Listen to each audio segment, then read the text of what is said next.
It is one. It is 1:30, Eric. It's time to start. It is time to start. Good afternoon.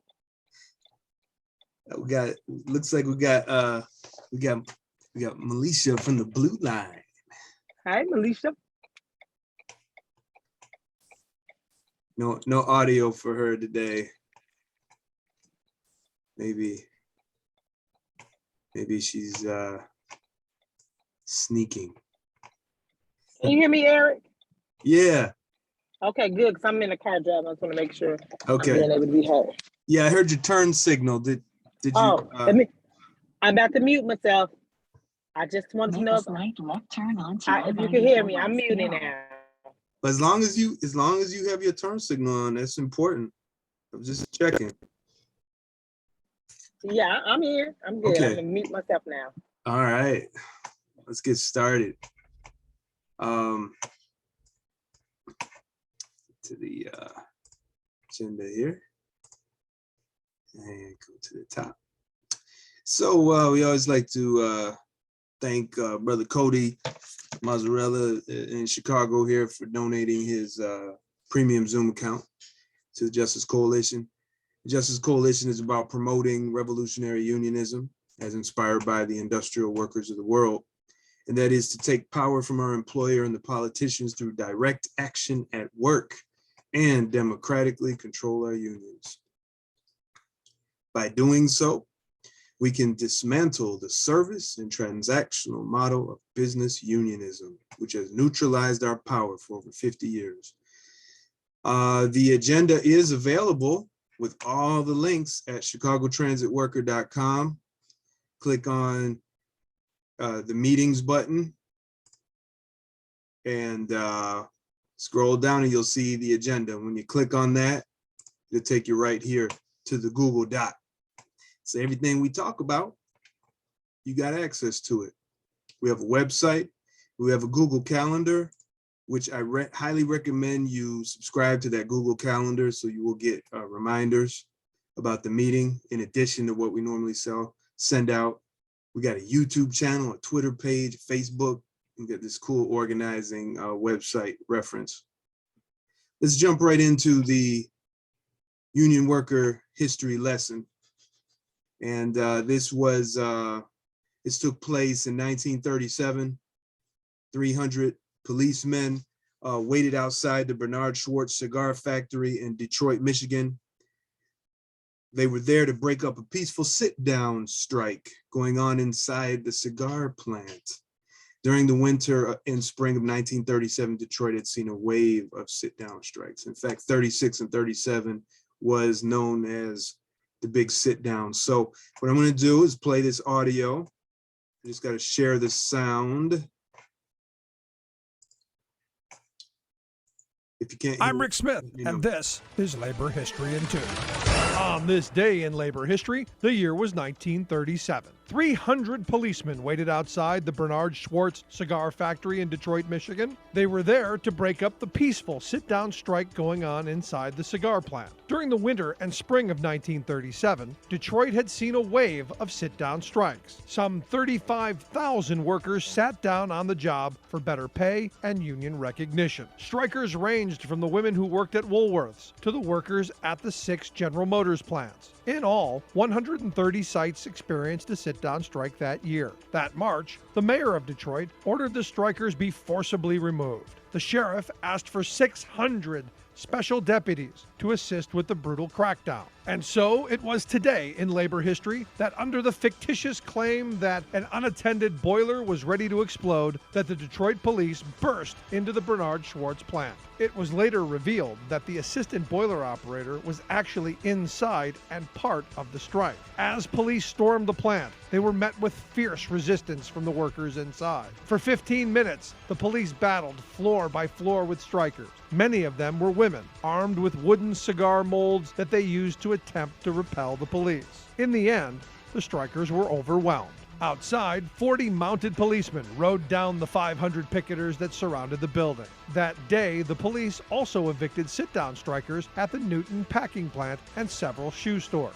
On March 24th, a rally of 200,000 people in Cadillac Square was held to protest the police tactics. It was there that the UAW's Victor Reuther threatened a 2-for-1, 2 new sit-downs for every 1 eviction. The sit-down strikes showed the willpower of labor and were a key tactic in union organization in Detroit and across the United States. Wow, that's some dramatic music there, huh? All right, so y'all got to hear a little bit of history about this sit-down strike in 1937. It seems like it's a long, long time ago, but it's actually not, because it seems like history is repeating itself. So what do y'all think? Any comments about what you heard? I have a comment, Eric. I think that was a powerful strike. Sit down, women taking on the police. They were so scared they had to mount all those police. I think it was very powerful and effective. 2-for-1. That speaks volumes. And this was a rank and file strike. You know, Reuther of the UAW was not necessarily a friend of militant action. He was kind of forced into it. So it's the workers that really make this stuff happen, and we got to remember that. Yeah, and the women. They said it's mostly women. Yeah. That was more. March is Women History Month, and so this happened in March. I think March 24th. That's powerful. It is. Yeah, that is. Anybody else have any comments? All right. So we got someone with the phone number 0482. It looks very familiar. Could you do me a favor, identify yourself if possible? You could do it in the chat or unmute yourself.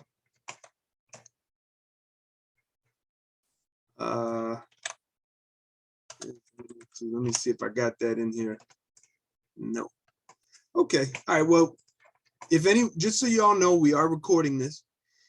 If there's anything you want to discuss that you think is sensitive to personal information or other kind of actions we want to plan, just speak up and we'll pause it.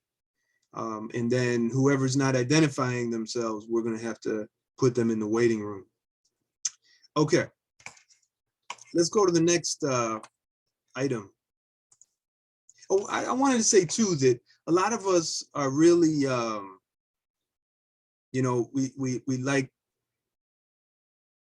we tend to think that police are going to be on our side.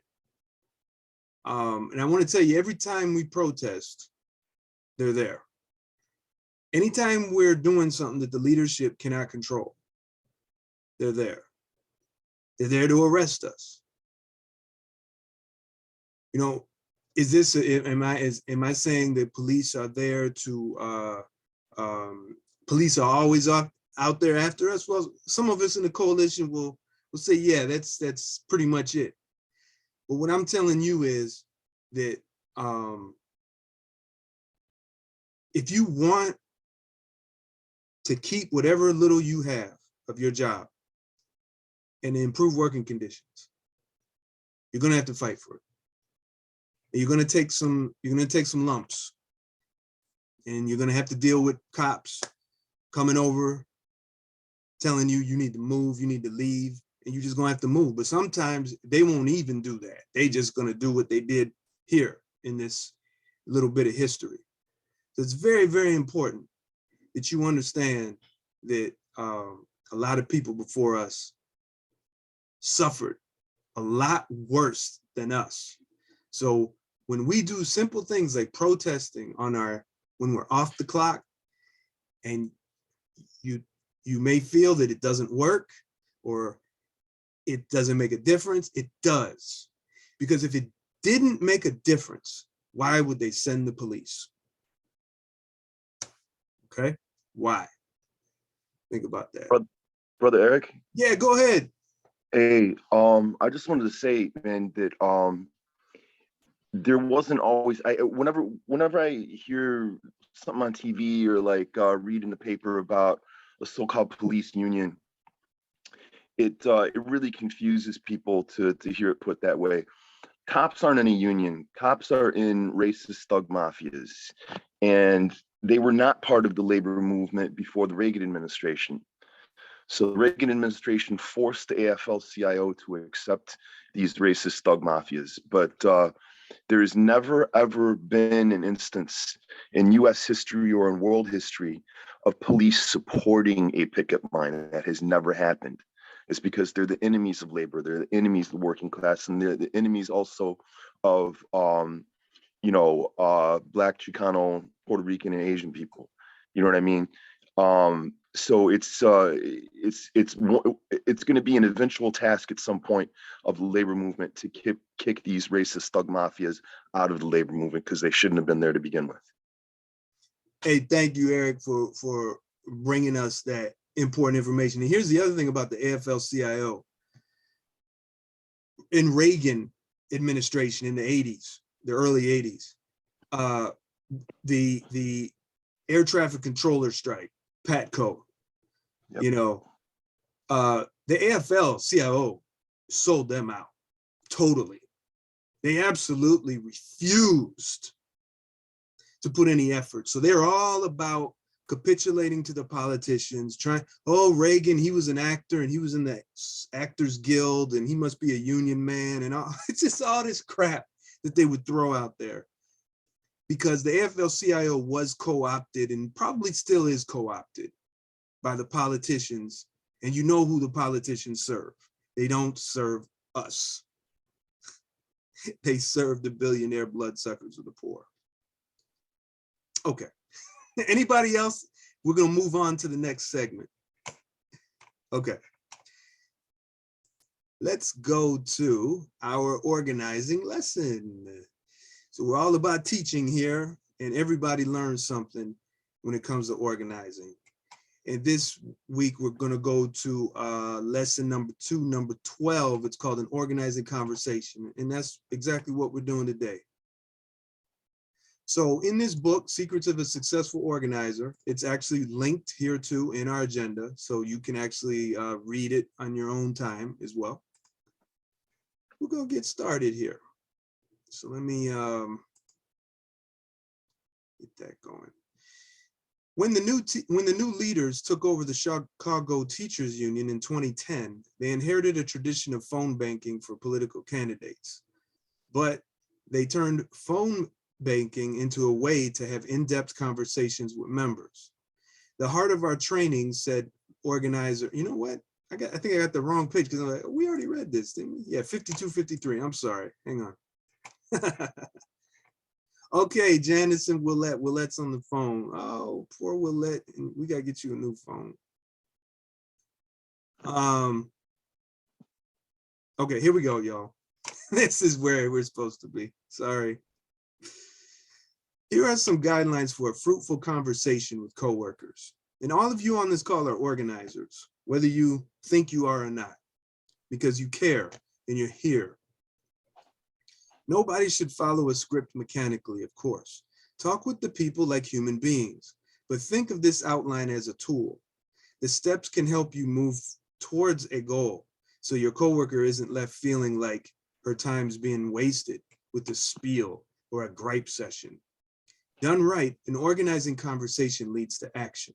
And you'll notice with the union leadership, generally when they come and talk to us, they're just selling us stuff. It's a spiel, right? It's not about us, it's about them or what we can't do. Your job is to ask questions. You want your coworker to realize the following: that she cares about a problem, or he. There's a decision maker who has the power to fix the problem. The decision maker won't fix it until someone pushes them. If your coworker really wants this problem fixed, she has to join you or other coworkers in taking action. But just telling her all this wouldn't be very effective. So instead, you want to start to ask the right questions that get her to say it herself. And since it's Women's History Month, right? Why not? You know, this is very appropriate pronoun here. We tend to remember that what is said, we tend to remember what we said, not what the other person said. So let me scroll here. Discover the issues. Begin by asking questions and then listening to the answers. Then learn about what your coworker cares about. Make your questions open-ended, especially when you're getting to know someone. How's your day going? What was it like when you first started here? How did you get this job? When you're organizing around a particular issue, your questions might get more pointed. Still, even if you have a petition about the awful new schedule, don't just leap right into it. Hey, will you sign this? Instead, ask, how's the new work schedule working for you? The point is for your coworker to remind herself how she feels about this problem. Before you ask her to act, if you've discussed this issue before, you can still ask, how is it affecting her today? Or share someone else's story and get her reaction. What y'all think of this? Has anyone ever had this kind of experience?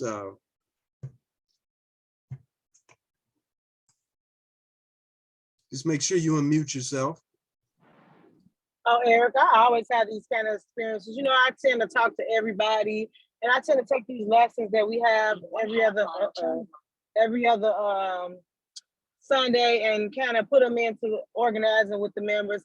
Sometimes it's effective, sometimes it's not, but I do find it better to try to say how's that, you know, their schedule working for them, even though it's a good thing because we're coming up to a new schedule, so everybody can take that, you know, with them today and use it during this week. You know, it tends to help a little bit.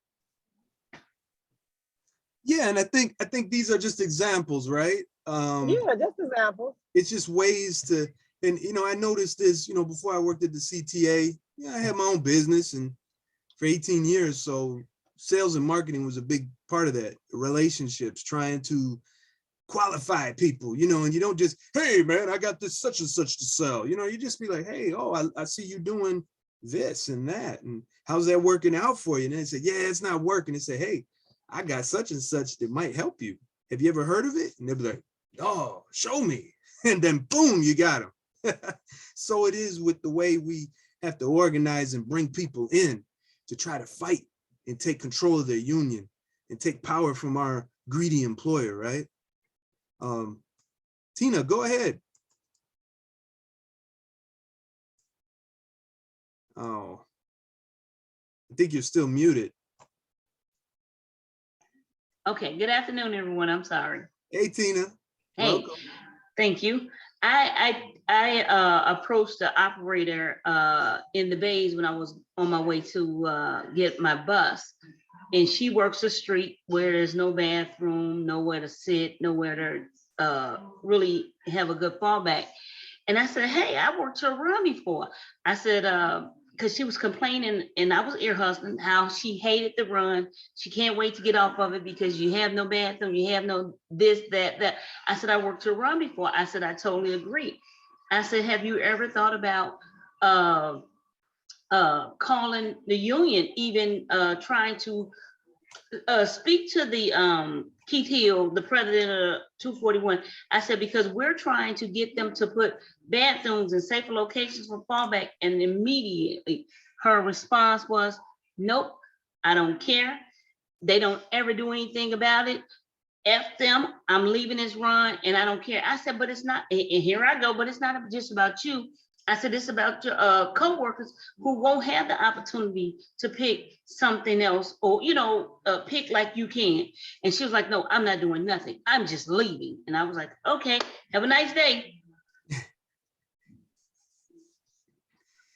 Yeah. So I believe a lot of, even a couple of co-workers, a lot of them have that belief that the union is not going to do anything and it's such a waste of time. And that's what I've heard a couple of times from more co-workers, that they truly believe they're not going to do anything.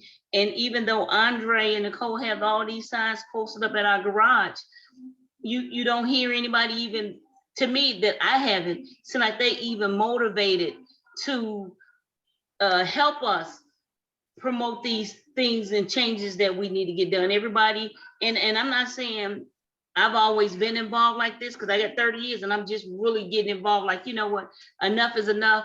And I just feel like it's just my time. It's just my time. So I don't knock anybody, but I do hear the response of they're not going to do nothing. But Tina, what did you, I mean, you told her about April 2nd, right? No, I did not tell her about April 2nd because Andre and them have it posted up at the garage on our union board. So I didn't mention it to her. I just told her to get on board with calling Keith Hill. I said, I sent the email addressing this issue and trying to get everybody to come on board. I said, because they told me in response to the bathrooms and issues that we have that I need more people to back me. And she was just like, okay, whatever. No, I'm not doing it. I'm just leaving. It's, Okay. you know, that's such a, I just want to interject real quick. That's the main way that that these you know, parasitic executive board members, that's the main way that they collaborate with CTAs, because you know that, like, they're going to tell you, oh, come down to the union, or come down to the union office, and you know, once you get there, they'll blow you off. First of all, they don't think you're going to show up, you know what I mean? But you know, if people have this image of the union as something that's not really going to do anything for them, then you know, half of 5, 6, 7's work is done right there. You know what I mean? And the only way, and then it also functions in kind of like a mafia sort of way. You know what I mean? It's like Keith is the godfather, and if he helps you out, then he's like, oh, you know, now you owe me. You know what I mean? Yeah. And it's They're all like it's that. a very dysfunctional way for the union to operate. And it reminds me of this, man. It's like an abusive relationship also, you know what I mean? It's like people think that this is normal, that this is just the way unions are, you know what I mean? But you gotta actually see how other unions function to realize how dysfunctional it is. Like, people get out of the abusive relationship and then they realize how bad things were. You know what I mean? Like, Yep. I was looking at, there's a friend of mine who's I think it's UFCW, and he's like the steward for his local, and he was putting up like a union board at this one store. Do you know what he has attached to the union board? Copies of the contract. Yeah. Have you ever seen a copy of the contract? That's normal in other unions to have that available. It's abnormal to not get a copy. Yes. And also it's illegal. Yeah. You're supposed to And- have it available. And last thing, I got to get out of here because I got another call to be on in a few minutes. Okay. But I'm going to try to be more consistent about showing up for this. I know I've been bad about that. So, Thank you. it's good seeing all you sisters and brothers. And I'll see everybody on Saturday the 2nd for sure. Awesome. Awesome. Thank you, Eric. And then real quick, but Nicole, before, keep your hand up. Oh, she's gone. All right, Eric, thank you. Tina, let me offer this to you. This protest is actually, you know, one thing I notice when I'm talking with coworkers and listening to them is I tend to downplay what we do in the Justice Coalition. Like, I don't believe in rank and file workers controlling and leading the union as much as I do the elected people. And that is such a major stumbling block to our progress as organizers, as union workers, is we think that the union, those guys that we elect and we pay them these salaries are gonna help us. And they're actually not. We're the ones that help each other. And this protest, which I gotta say, CTA Workers Fight Back, this was born from you. This was born from you. We would not be promoting this. We would not be talking about this if it wasn't for you. We're helping you. So I think when you talk with coworkers, you had it right with her. And Tina, don't you get upset. We're all helping each other be better right here in these meetings, okay? This is a class where we all learn. But you had it right on. You had her right in. You were like the fisherman, just bringing her in. And then you lost the fish. And I think it was when you said, call the union office. Instead of immediately telling them about April 2nd, you know, and tell them this is just us. We're workers that care about each other. Like I care about you. You know what I'm saying, Tina? I totally agree with you, Eric. And let me tell you the reason why. Okay. Because when I wrote that email, I had repercussions behind that. The senior manager wrote me up. She made up to me, she made up a Trump charge. Yes. She called it a directive. Yes. The union representative was standing in there and he felt like, he said, I've never heard of this before. And he heard her generally say, I didn't follow proper protocol. I said, what's proper protocol? You go to your union first. And then if there's then you come to us. So that's what made me say, go to the union, because I guess I was trying to avoid her getting written up like I did. And I'm fighting a grievance because they're saying that I didn't follow proper protocol. And I said, proper protocol to them, which was the senior manager was given to me, was you got to go to your union first. You can't bring it to us. So yeah, my mistake. So yeah, that's what made me direct her, because I don't want people to think that I'm trying to lead them down the wrong path. But like you said, I should start directing people to the Transit Coalition and join, and they can learn just like I learned. To be a part and have a voice of the things that needs to be changed. Because truth being told, when we think of our union representative, people pretty much throw their hand like, oh, they ain't gonna do nothing. What good are they? So, and that's why we don't go to them, because it's like, what good are they? And that's why I took it upon myself to write the letter, called, went with the union, talked to the manager. And to me, it didn't get any notoriety about anything until it went to that CTA feedback. Once it went to that CTA feedback, it hit all the higher management in CTA. Yep. And then because of that, to me, that's supposed to be my repercussions behind them addressing the senior manager. So she didn't like that. So she put a directive violation on me. And it's like, to me, this is some BS, because you made this up. Yeah, but you've submitted a grievance. We know you followed the law. You did nothing wrong. Any news? Any update? You know what? I have my grievance paperwork. I haven't been able to submit it because I was out of town. Oh. I was out of town okay. Once I prepared it. So okay. I'm back now. So I'm going to submit it. Yeah. And I just feel like, okay, this manager will know for sure. I'm not done with this. No. This is so far from over. Yeah. That they're you picked the wrong one, because this is so far from over. Good. Because you're charging to me, and that's what I'm trying to get people to understand. We have a right to voice our opinion and tell them of the things that we feel that was wrong against us.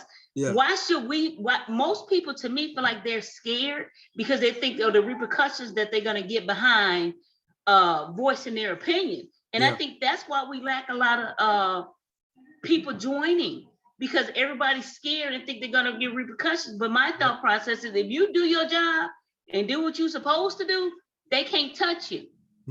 Don't be worried about them eyeing you and talking about you.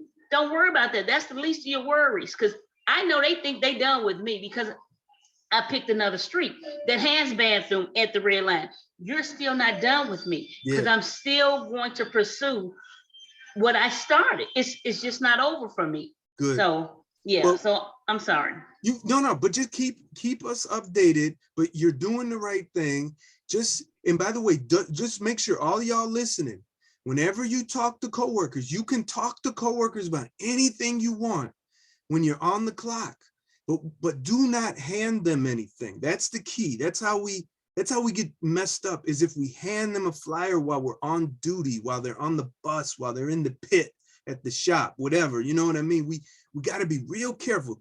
Keep it in the break room, keep it in the locker room, but you can talk to your coworkers. And Tina, if you ever see that sister again, you can say, hey, you know what? I hear what you were saying. So let's just do our own protest. We doing something on the second. You know what I mean? It's just something to think about. But we got some hands up. Tina, is it okay if I get some of these hands, or did you want to say something else?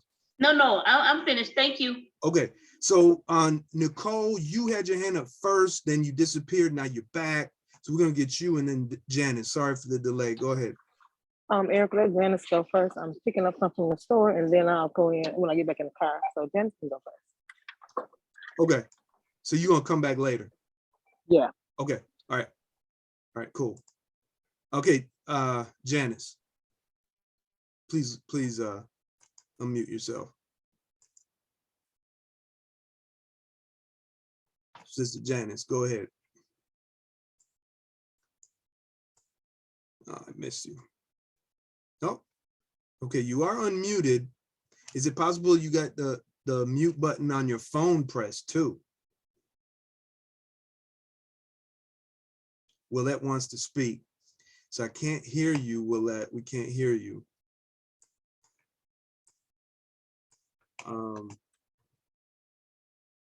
You know, Willette, there is a direct line to the conference that you can call that was texted to you.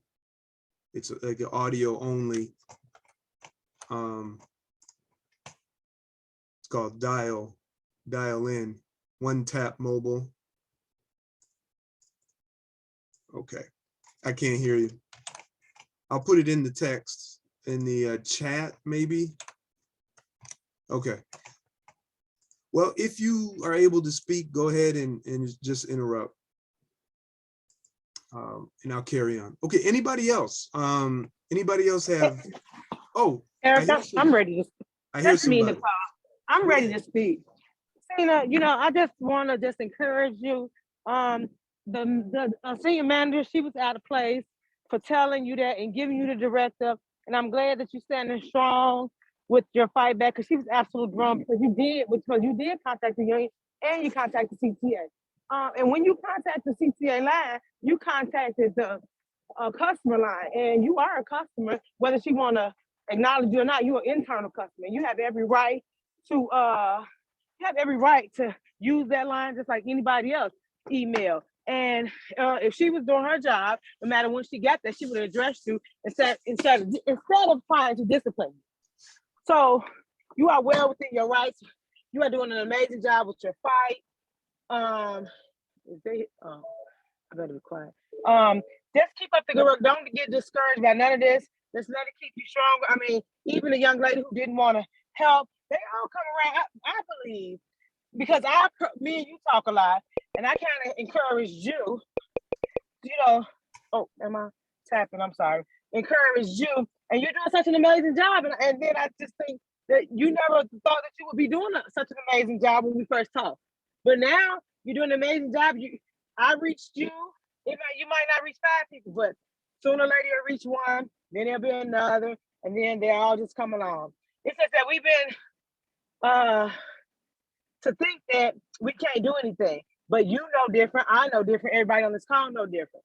So just keep up the fight. Don't be discouraged. And yes, the senior manager, she was so wrong. And I'm glad that you said, oh, she's not done with you because you're on another street. That's amazing.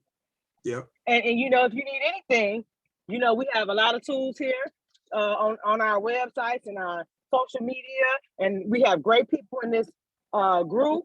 So, you know, we're here to help, and then just encourage them to listen to, join one of our meetings, or, you know, talk to, just keep talking. You know, it eventually works out, I believe. That's all I had. Thank you. Janice? Thank you. Janice, you got Willette patched through? Anything? I can't hear anything. Okay, I'll lower your hand for now. Put it back up if things change.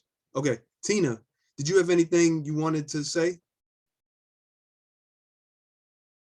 Okay. I'm sorry, I was trying to unmute. I just want to thank Nicole, because yes, she is definitely my go-to person. She is definitely the one that inspired me.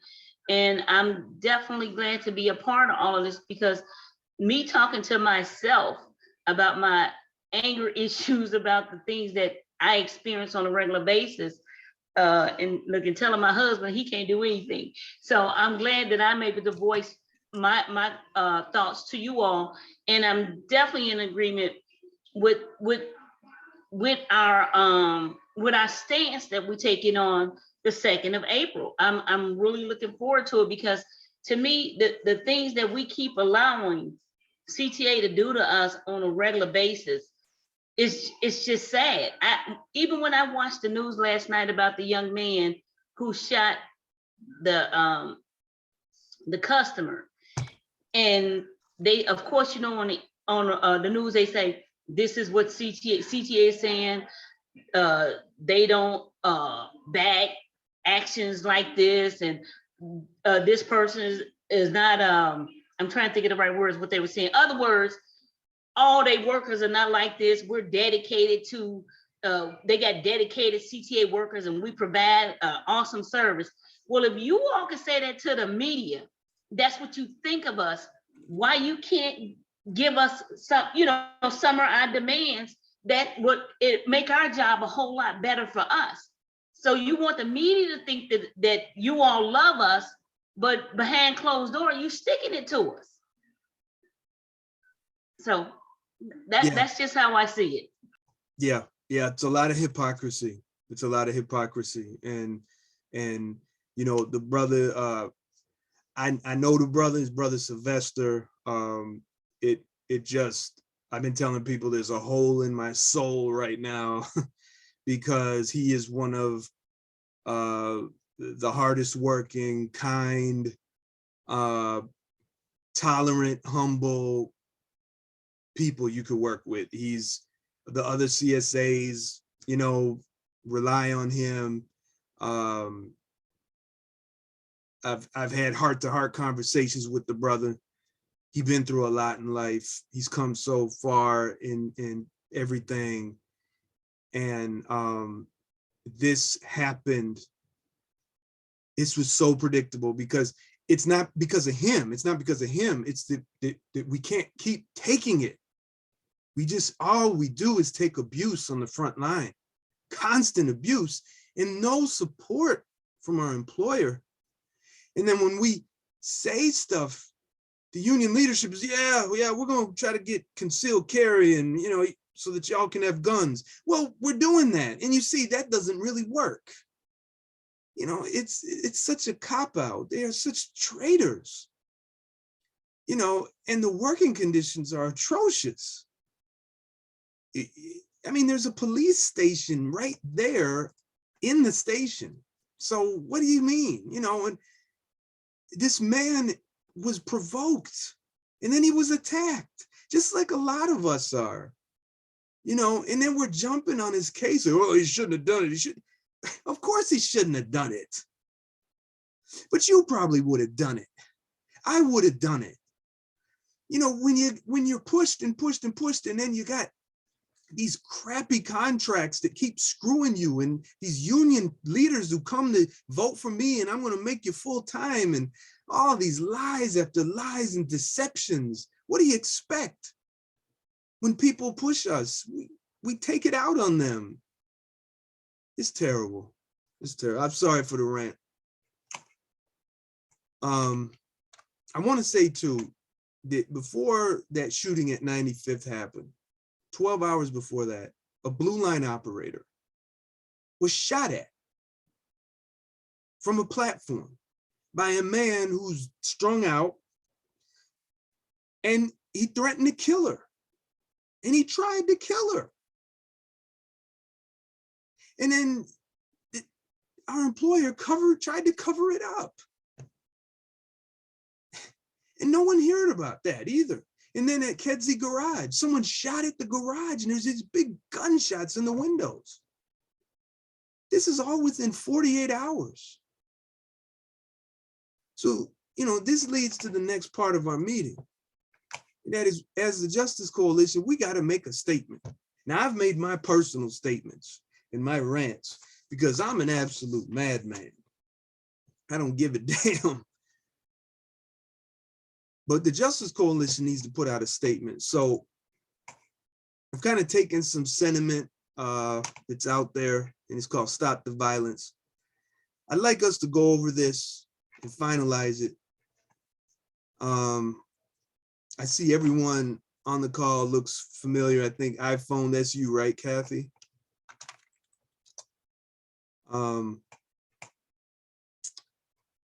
Yeah, it's gotta be you, right, Kathy? Unmute yourself if you can. Yeah, it's Okay, me. good. Okay, so let's discuss this, everybody, and let's chop it up if you want, rewrite it, whatever. Okay, I'm gonna read it, and then we want to make a statement, and then it's going to be us as the Chicago Transit Justice Coalition making this statement. Okay, the violence that has engulfed frontline CTA workers over the past 2 days is horrifying. On Friday, a Blue Line train operator was threatened with murder and shot at. Only a window was damaged. About 12 hours later, the front doors at Kedzie Garage were shot up. On Saturday morning, a Red Line customer assistant at 95th was assaulted in an incident that left the attacker critically wounded. Our coworkers are constantly subjected to threats and acts of violence in various forms, including murder and rape, every hour, every day. The trauma we endure is wearing away at our souls. We are being turned against each other. The riders are being turned against us. Poverty feeds the crime. More and more human beings are being forced to survive with nothing in a society that places profits over people. These people torment us and other riders. Desperate to preserve our lives and sanity in working conditions where our safety is neglected by the CTA, we are resorting to arming ourselves. What occurred at 95th is a natural consequence of the desperation. To add insult to our employers' injurious neglect for our safety, our union presidents have been irresponsibly promoting solutions that would allow us to carry firearms at work. Last year, President Dixon even promoted concealed carry classes for Local 308 members. For over 30 years, the CTA, with cooperation of elected persons who claim to be union officers, have aggressively ripped away our jobs, security, and dignity. From the elimination of conductors on trains, promoting low-wage jobs in our contracts, and sacking the extensive K-9 security contract, the CTA has essentially told us, you are on your own. This must stop.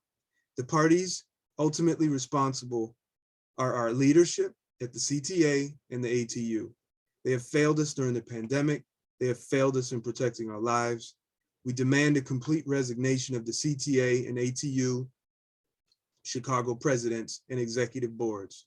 We demand Mayor Lightfoot resign also. We demand full-time jobs for all CTA workers. We demand rank and file organized annual paid customer service training and incentive programs for all frontline CTA workers. Regarding the ATU leadership, we encourage the membership to stand up and remove all the officials who refuse to resign through mass charges at the April membership meetings.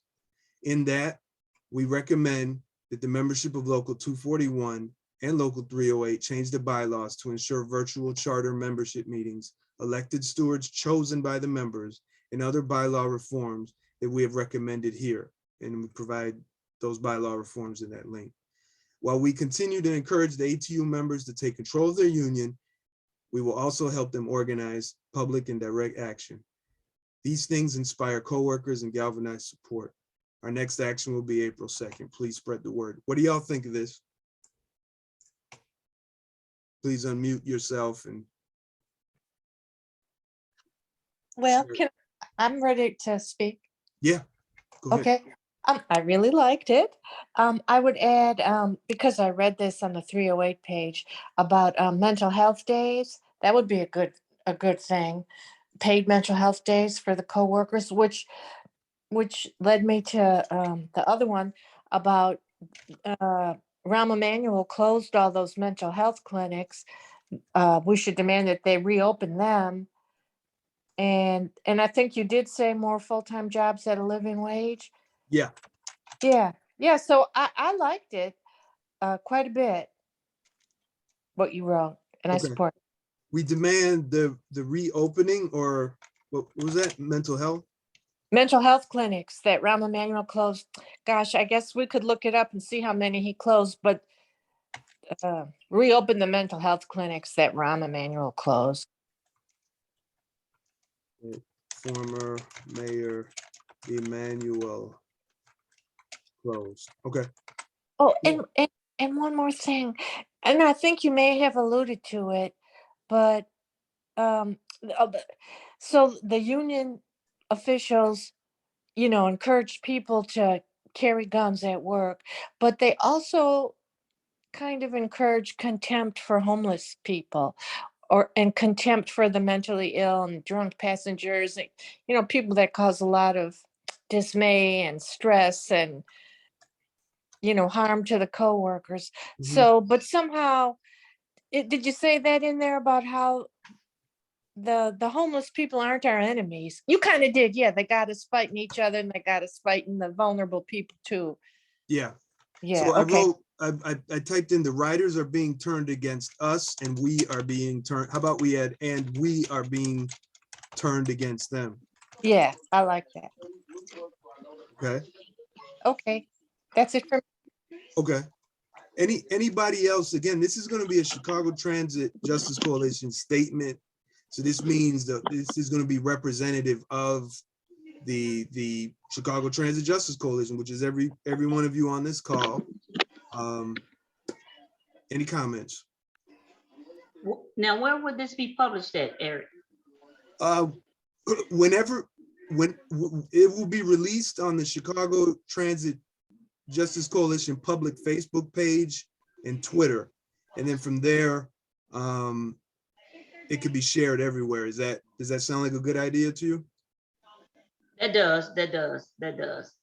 And you know what? And I'm totally in agreement. It does sound good, and Kathy made some good points just as well. Because just yesterday, and I don't know, I know we've all been dealing with different stuff over a period of time.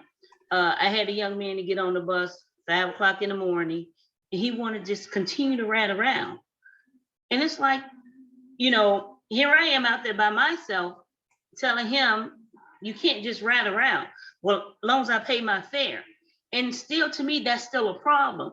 We don't want people to just sit there when we get to the end of the line to just keep riding around, and then you say something to them, and of course CTA looking at you like, hey, they paying a fare. But I think it's unfair for us as our safety to just continue to let people just, like you said, maybe he's homely, maybe he wasn't. He's telling me a story about he missed his train, his metro train, but I still didn't want him riding around with me for several trips, and it's just me and him on the bus. So yeah, I understand totally. Yeah, the 1011, the continuous riders, this is a symptom of this society that places profits over people. That I wrote in there. Do you think so? Maybe a sentence like homeless, our homeless population need homes, and CTA vehicles are not that place. Right, because I have a heart. Is heart. it necessary to say that though? What do you think? No, I think the way that you put it is good, because everybody think because we drive a bus or working for the public, that we don't have a heart when it comes to homeless people, and we like Kathy said, we turning us against them. It's not that we're trying to go against them. We still want to feel safe just as well. And truth being told, you have a lot of people with mental issues and homeless that have access to these free passes that they can ride all night long. We can't take that from them, but it still should be a way for us to feel safe in doing our jobs, because we shouldn't feel like we actually have to carry, quote unquote, a weapon in order to protect ourselves, because we don't feel like CTA is going to be there to protect us. Yeah. So Kathy and Tina and everyone else, while Tina was talking, I typed in this sentence here: the homeless riders need homes, the sick need health care, everyone needs jobs and education that allows them to live independently. Great. I love it. Okay. Anybody else? Hey, can I just add we don't want to put this in the flyer, I guess, or the statement, because it's too much, but in New York, did you see in the paper where the mayor said they were going to remove homeless people from the streets in New York City, remove their tents and clean up the streets and all that. But what are they going to do with the homeless people? What are they going to do with them? The shelters, I don't think there's enough shelters. A lot of people don't want to go to the shelters, and it's just a big effing mess. And I don't see it getting better. It's just going to get worse. And the homeless people are not pieces of trash. And yes, they are. It's scary. Mentally ill people, drug addicted people, strung out people. It's very scary to be working by yourself day or night. And a person could feel threatened real easily, and you don't know what some of the people are going to do, because they are kind of, out there. Yeah. And we too, as workers, are dealing with our own issues, right? And the problem is we all tend to self-medicate, and it gets worse when you don't have good health care. I mean, look at all the part-time workers. They don't have any dental. Your teeth are a major source of good health. I mean, so many of us have gingivitis, and our gums are being eroded, and we're going to lose our teeth before we turn 60. I mean, just these little things just add up, and it stresses you out, and, all they want to do is, it was like this in California, one guy lost his mind and he went and shot up his coworkers. I mean, this is what we're coming to. And this is what we're in. We're not coming to it, we're in it. We've lost hope. So we need to condemn the status quo, right? Any other comments about the statement? So looks like anybody want to say? Can you guys hear me? Okay, brother Tommy, go ahead. Can you hear me? I hear you. Go ahead. I just chimed in, man. I was watching the NCAA, but I'm glad to hear you guys are addressing this serious issue, man.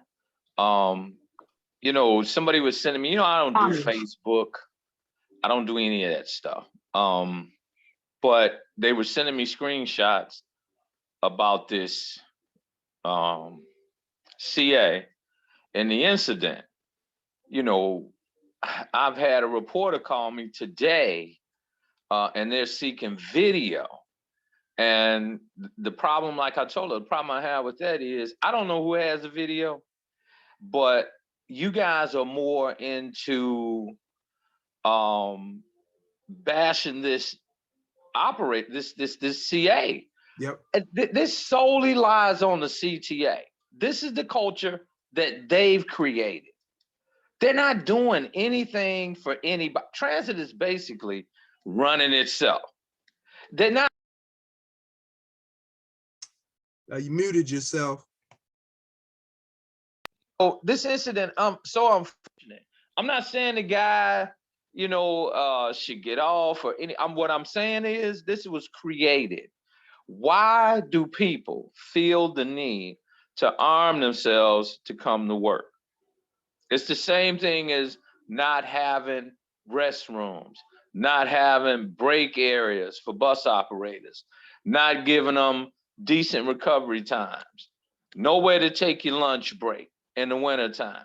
CTA is just, there's just so much that created this thing with this gentleman, man. I don't know how much time did he have?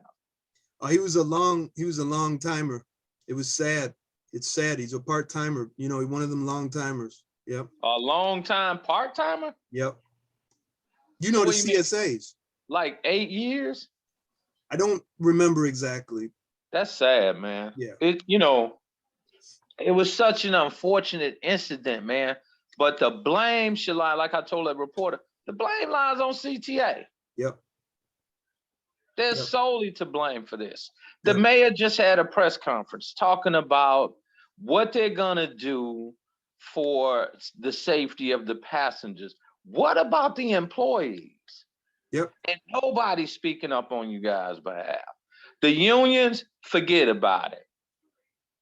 They're talking about arming operators.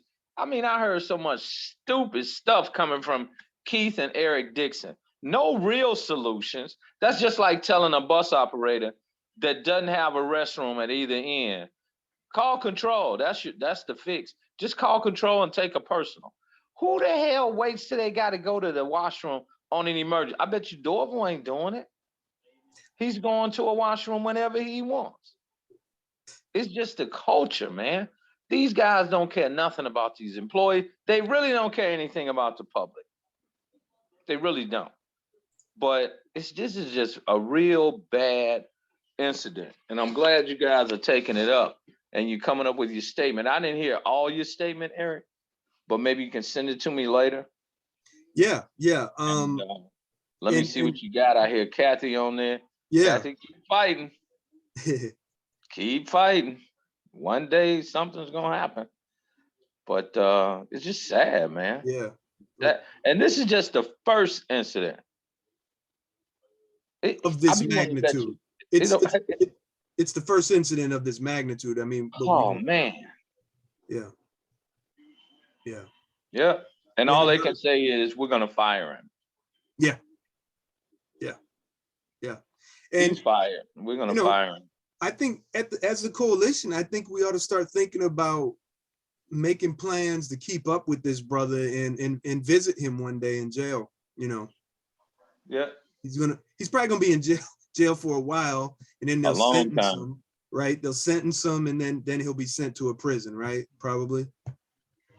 Yeah. That's how it works. Well, he's got to do his trial. He's got to get a bond. You know, all this stuff is just beginning, man. They just charged him. Yeah. You know what I'm saying? And then somebody called me and, you know, did the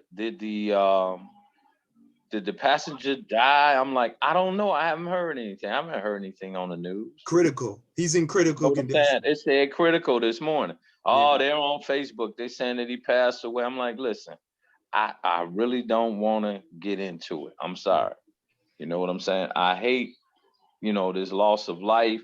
I hate that this guy felt like, you know, that was his, he had to do this. That was his only result. You know, it's crazy. It's crazy. But this is an environment that CTA has. They've done this. Can we, I think we have Janice and Willette. Eric, can you hear me? Yeah, you sound Can you great. hear me? You sound You can great. hear me? Okay, fantastic. Okay, go ahead, Willette. Okay, Eric, you can hear me then, right? Can you put the speaker closer? You're kind of low. Okay. He said you're kind of low, so let me turn it up. Can you hear me now? I don't think so. You can't hear Willette. Willette, Eric. say something again. Say something again. Can you hear me now? Okay, go ahead. Okay, can you hear me? It's important. Yeah, I can hear you. Yeah, thank you. Okay, I have like a few things. First thing with Tina. Tina, I just want her to know she just has to keep on keeping on. We're all frustrated. We know we've been, you know, bamboozled. Okay, there's a form of disbelief, no transparency, and dishonesty. You know, a union is supposed to be treated as a marriage because that's a union, but we're not there. We know we're going to have disagreements, that's inevitable. But you have to tell, you know, when you agree to disagree, it's growth. Okay, and we grow when we live, we learn, and we listen. And that's what the coalition is trying to do. bring things to the forefront so we all can be a part of it, you know. And not only that, she only got 30 days for the union to get her stuff in. She got to be timely because they'll definitely try to throw it out. So she needs that 30 days. And we all should not be subjected to, you know, past practices. And we got anything you do, keep a paper trail, time, dates, places, and people. We need to do that. And as far as the CA, that, you know, it's just like the young man just got to saying, those are things that's been created through the years. You know, he felt, you know, it was so much going on. You don't know what happened at that point. We don't know. We only see a video. You don't know what had happened, but once, you know, you had people egging him on, and, you know, he had got knocked down. So, you know, it was so many things probably going. And we go through a lot. I'm a CSA going on 9 years. We go through a lot mentally, okay? We may not have gotten into one of the institutions and been put out, but it's the same difference. We go through a lot of stress and a lot of strain with what we do. So the thing is, you know, as far, and Eric, I think that's a great suggestion, whereas we should get together and we could go and we can see and we can talk to the brother, you know, before anything else goes further. Thank you so very much. Willette, thank you so much for, you know, going through all these technical hoops to talk with us and, you know, share your knowledge and wisdom. Yeah, thank you. Anybody else had any comments about this statement, and then we can move on to the next item or something else? I have a comment. Can you hear me? Go ahead, Tina. You know what? I find it amazing that when I sit at the red line for lunch, and to me, CTA has actually kind of divided us, because when I sit in there, you can hear how the rail personnel feel like we're separate from them. They to me, it's so much division, like we work for two totally different companies. Yesterday, an operator sat there and told the janitor who works on the rail, you don't have it as bad as we do. Why is there a comparison? Yeah. You know, why is there, and if to me, it causes so much division, because even when we come in there for lunch, they designate, you can't sit here. We all work for the same company. Oh God. We all work for the same company. You know, this is just where we're designated to have lunch, just like you all are designated to have lunch. And to me, as long as all that division keeps happening, we're gonna always be against each other instead of joining forces with, you know, like the coalition, to bring us together for one common cause, for humanity to have rights, to know that we deserve better than this. So Tina. Yeah. Yeah, that's unacceptable.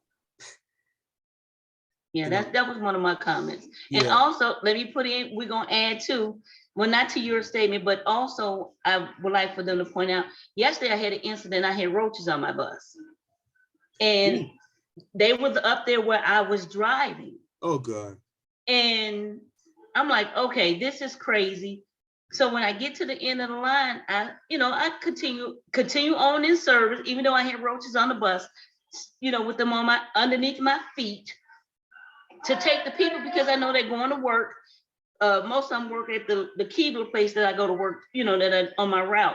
So here I am, I'm driving, looking down to make sure a roach doesn't crawl on my leg or my shoe.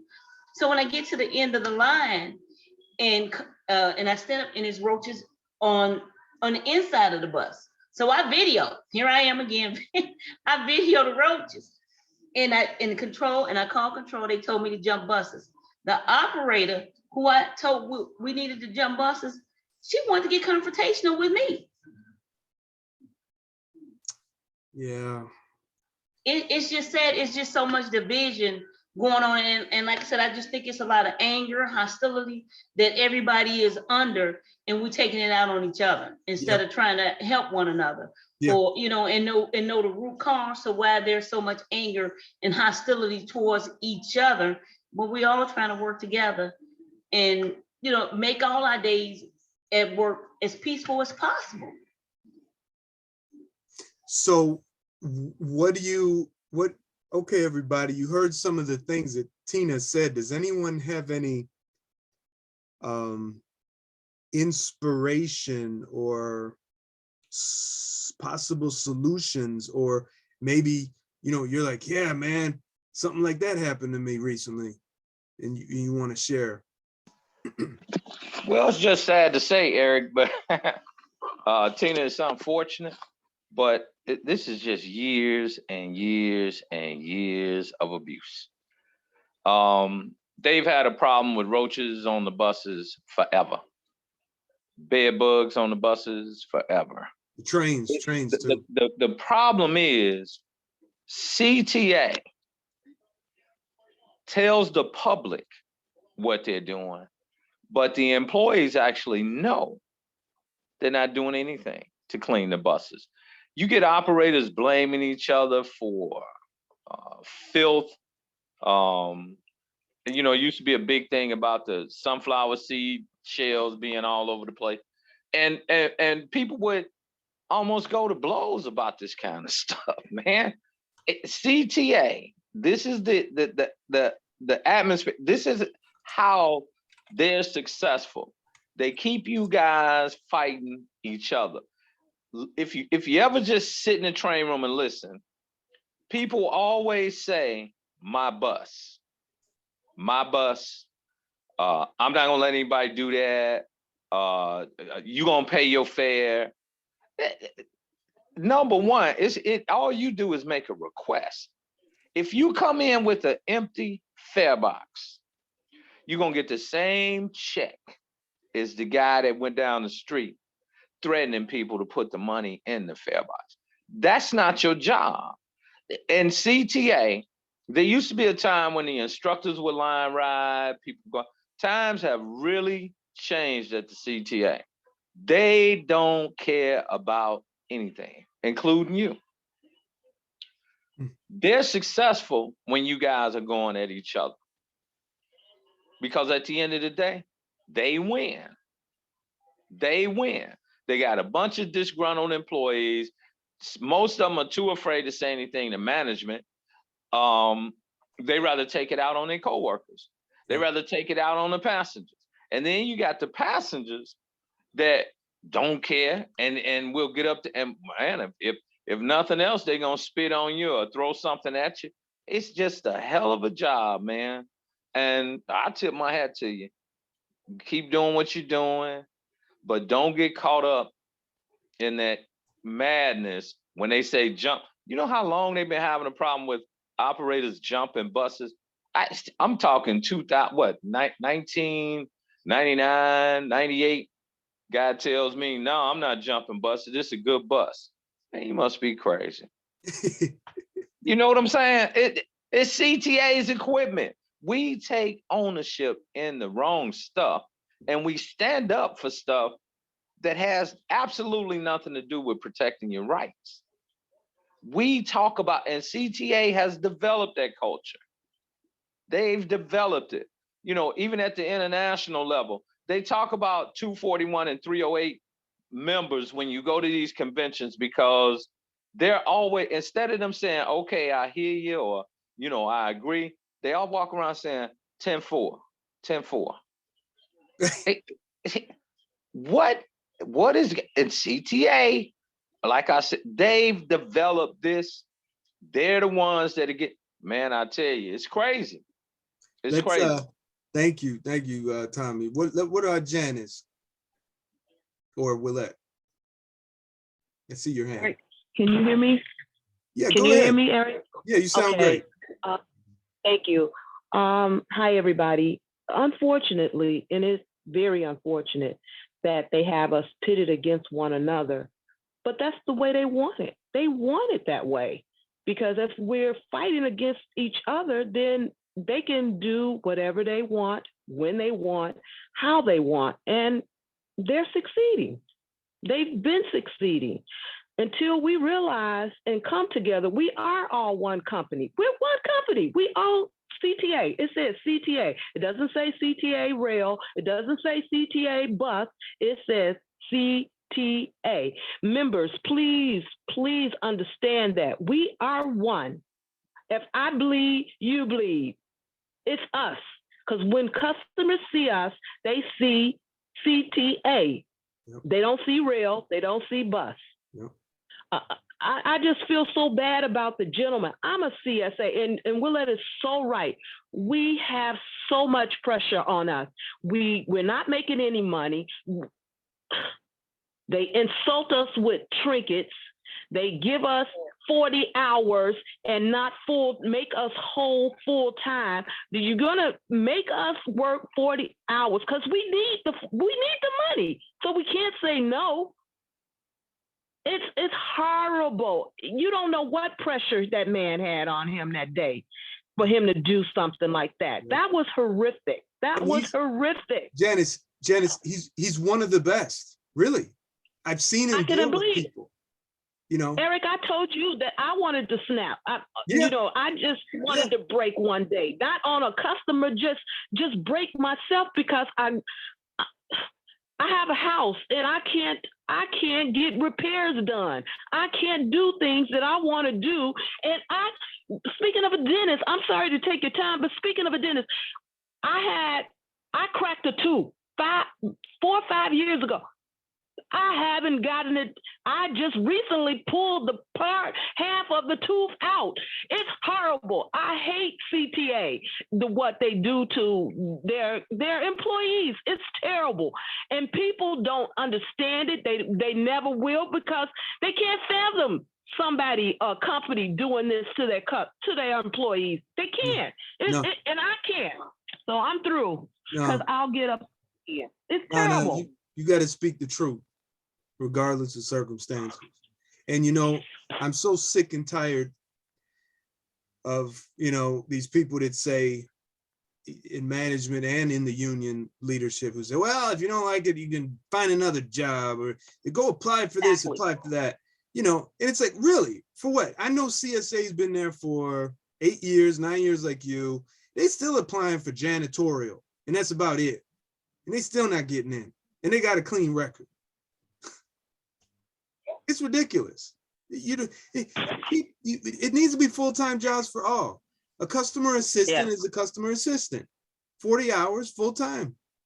Quit with this. But not just 40 hours, Eric, 40 hours with the whole benefits of everybody else. Not just give me 40 hours and don't give me paid vacation like everybody else. Yeah. Make me whole. Make me whole. Don't abuse me and use me. That's the problem. Yep. Okay. And deceive. Don't deceive. Because we all know that the CSA program started out as, oh, you're going to be full-time CSR after 2 years, right? Wasn't that the first thing they were saying in the beginning? I have had Deborah Lane sit in the room and tell me, oh, it's not going to be much longer. That was before she was the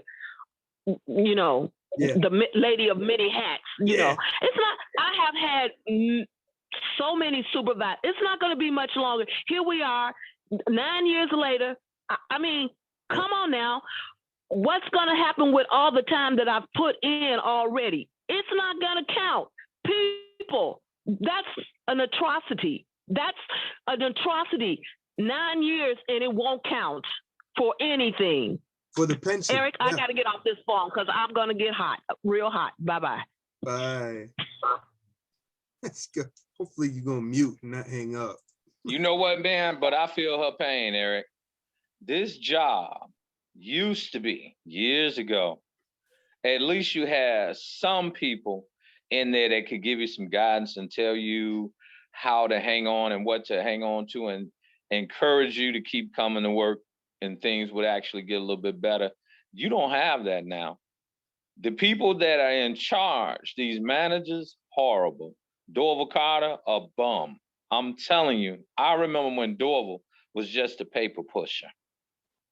Now he's the president of the company, and he's doing absolutely nothing for nobody. Nobody. This guy didn't even work during the pandemic. And to add insult, a 33% increase? Man, you guys are dying out here. The workers are getting sick. They're getting frustrated. I mean, anybody would be tired of just constantly being abused. If it ain't the public doing it, it's management. And then you got the union. Man, I'll tell you, it's rough. It's rough. And what do you do about all of that? You say, okay, we can chip away, we can get started, we can try something. Hey, I tip my hat to you guys, man. I've been telling you that since day one, because you are making a difference. There's just not enough people getting on board to make this happen. This thing that just happened with your contract, 5 pages, only to find out there were 16. That's sick, man. Yeah.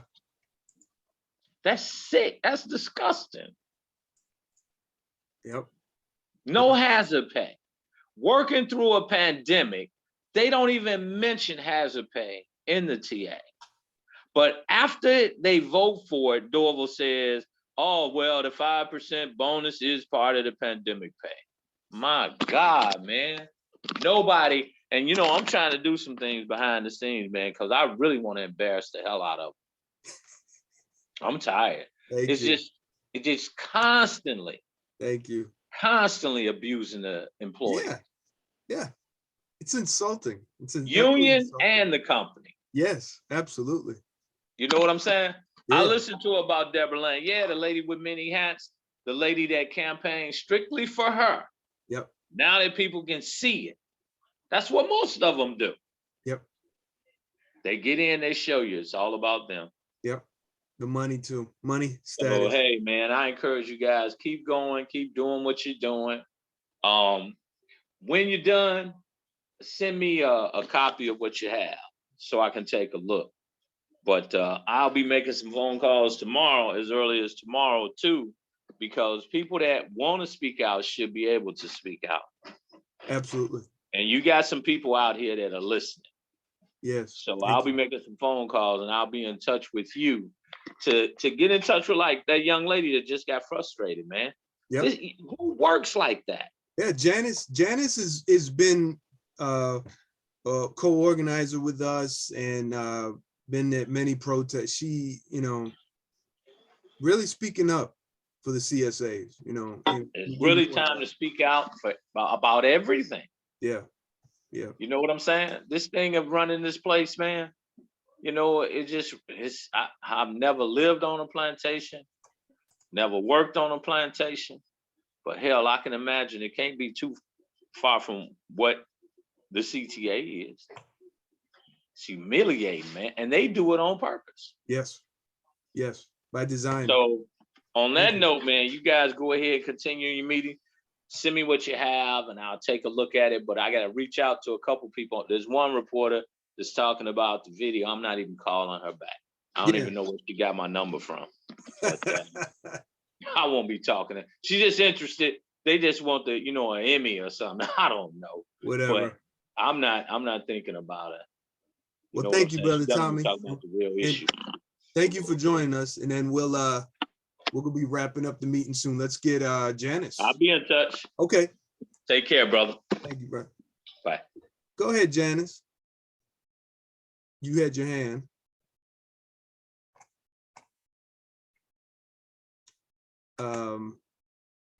Possibly not. All right, Janice, you just speak up. Oh. It's Willette, Eric. It's not me. It's Willette. Willette, go ahead. Okay, can you hear me? Yes, go ahead, please. Okay. I just want to let everybody on this phone know that CTA is a plantation. We just don't have the chains on our ankles and around our wrists, baby. It is a plantation, and we have enslaved labor wages. That's what I wanted to say. That is the truth. That is the truth. And part-time job, PT stands for poverty time. And Yep. that's, There you go. yeah. And we, our union leadership has helped the CTA save billions. Yeah. Okay. Thank you, Willette, Janice. Thank you. So we're gonna wrap this up. We got some announcements. We have the CTA Workers Fight Back protest is coming up April 2nd at 2 p.m. Please join us. If you think that, you know, oh man, I like this idea, but I work. All right, well, what time when are you off?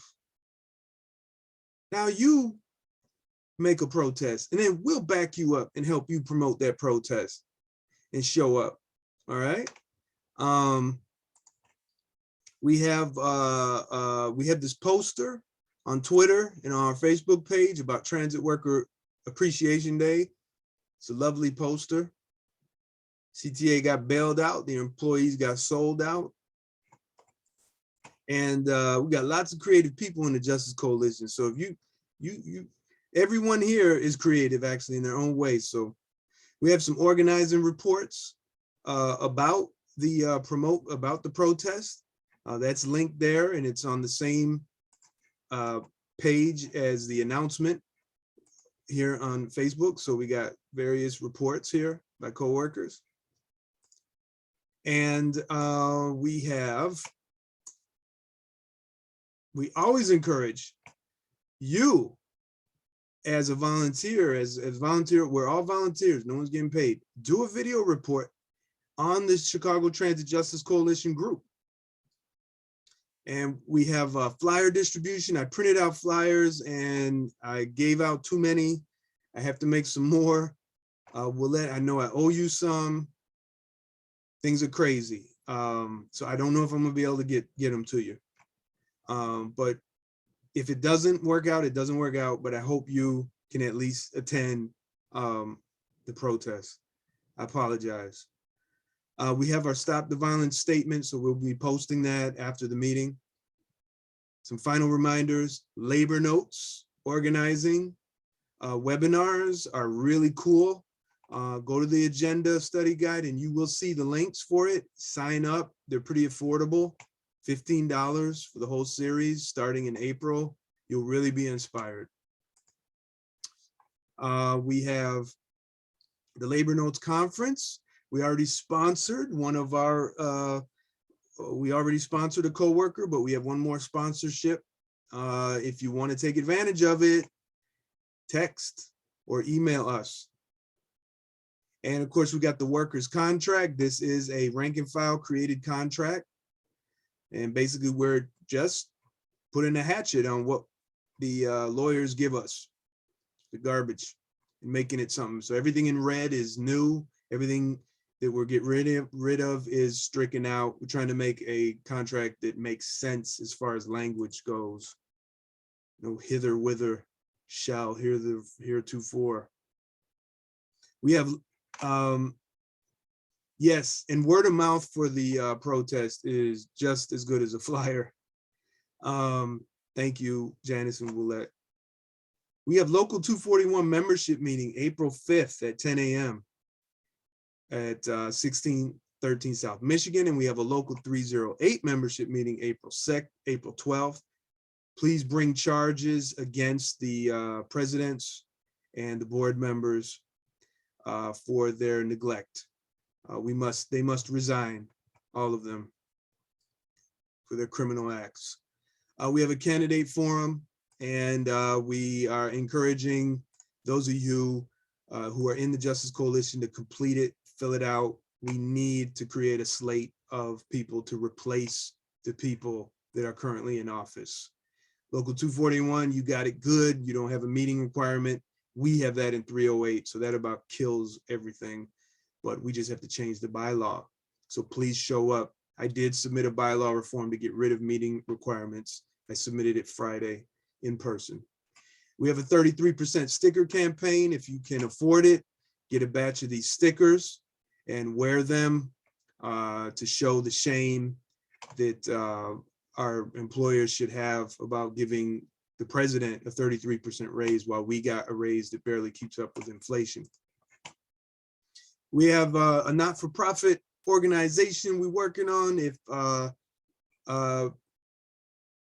it's taking a little bit, so please bear with us, but we're looking at trying to make the Justice Coalition a real rank and file organization, not a union, but a rank and file caucus with membership. And just we were following the pattern of the Coalition of Rank and File Educators that reformed the CTU. We are looking at doing that.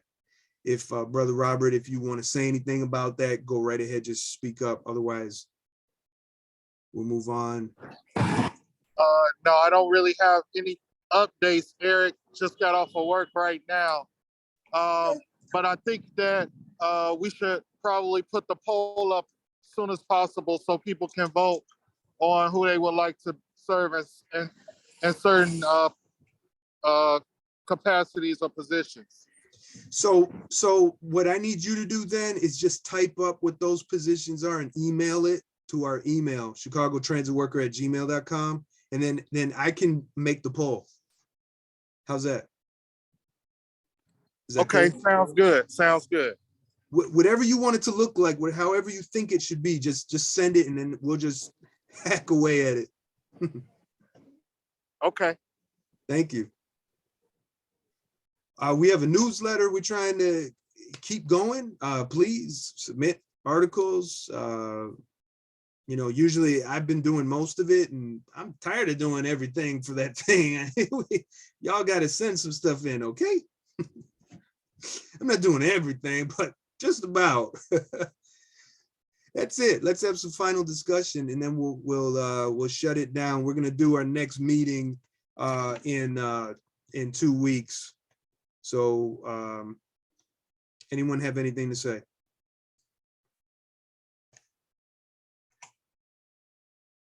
All right, cool. So that about. Hey, Eric. No. Is that Easter Sunday, Eric?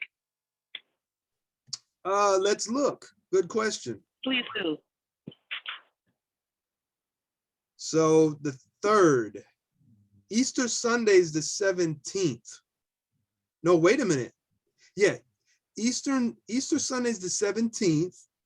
So we're planning the next meeting to be on April 10th. Okay. So that's Palm Sunday. Okay. Okay, Palm Sunday. So it's gonna be on Palm Sunday. If I know if you can't make it, you know, it's all right. I mean, I don't want to do it on Easter though, right? We shouldn't do it on Easter Sunday. No. Is everybody okay with that? April 10th? Anyone not okay with that? For the next meeting? Okay. So we'll put that in the calendar for the 10th. And then next Sunday, we're not going to have a meeting because Saturday, we're going to be at 67th and Lakeshore Drive. Bring a sign. We're going to have signs too. All right. Any other questions, any comments? And we're going to wrap it up. What about parking there at 67th, Eric? Good question. Can someone help with that? Street parking, it's a residential area because they have a whole lot of high-rise buildings over there. There are a lot of high-rise buildings, so it's basically gonna be street parking in the neighborhoods. Okay. Yeah, and I can say that parking in that general area is very tight. It's similar to Hyde Park. It's very it's very hard to find parking in that area because of all those high-rise buildings and people not wanting to pay to park in their own garages, so they park on the street. But Andra said that if you guys have problems finding parking, you can always park in La Rabida Children's Hospital that's up the street and take the 67th Street bus back or walk the couple blocks back. Not in a CTA uniform. No, thank you. But another question, Eric, is what was the question, Willette? Where we're gonna meet up at? At right there. Yeah, I'm sorry about the parking issue. I mean, anybody got, I mean, we'll meet at 67th and Lake Shore. I mean, maybe 10 minutes before.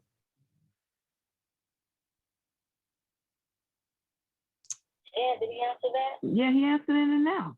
You didn't hear it? At 67, about 10 minutes before. Yeah. It's on the street. Yes. I can say the further west you go, the more likely you are to find parking on 67th Street. At least that's been my experience. And if it's just like a 4-block walk, that's not bad. That's not bad. We just got to get there a little bit earlier and drive around for a while and look for a spot. And if you're really not sure, you know, or something, maybe call some of us and we can walk over and get you or something, you know. I'm sorry about this. The reason why we have 67th and Lakeshore Drive is because it's kind of symbolic, right, Tina? You chose that because the bathroom, right? Right, the porta potty is sitting right on the corner. Yeah, so it's kind of like a visual thing. It's an optic. So I hope y'all can make it. You know, I know it's because you're gonna be coming from some of y'all gonna be coming from the west side. So yeah. If you want, maybe you could come to my house, park here in front of my house, and then we'll get in Andre's truck and go. Maybe call me. Think about it. Okay. I guess that'll be it. Any other comments or questions? All right. So see you all on the 2nd, and then see you all on the 10th. Thanks so much.